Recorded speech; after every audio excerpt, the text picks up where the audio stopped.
Oke. Assalamualaikum warahmatullahi taala wabarakatuh. Saya Yayan Haryansa, Ketua Umum Singamania, supporter Sriwijaya FC. Saya menghimbau kepada seluruh anggota Singamania dimanapun berada untuk berdiam diri di rumah.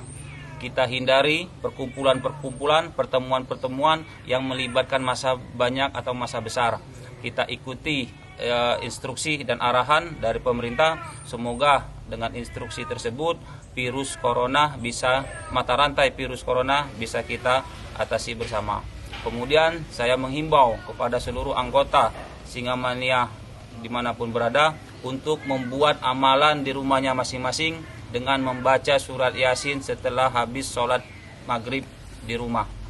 Insya Allah dengan amalan tersebut virus corona yang ada di sekitar kita bisa ditarik oleh Allah dari muka bumi ini, insya Allah. Wabillahi taufiq wal hidayah. Wassalamualaikum warahmatullahi taala wabarakatuh.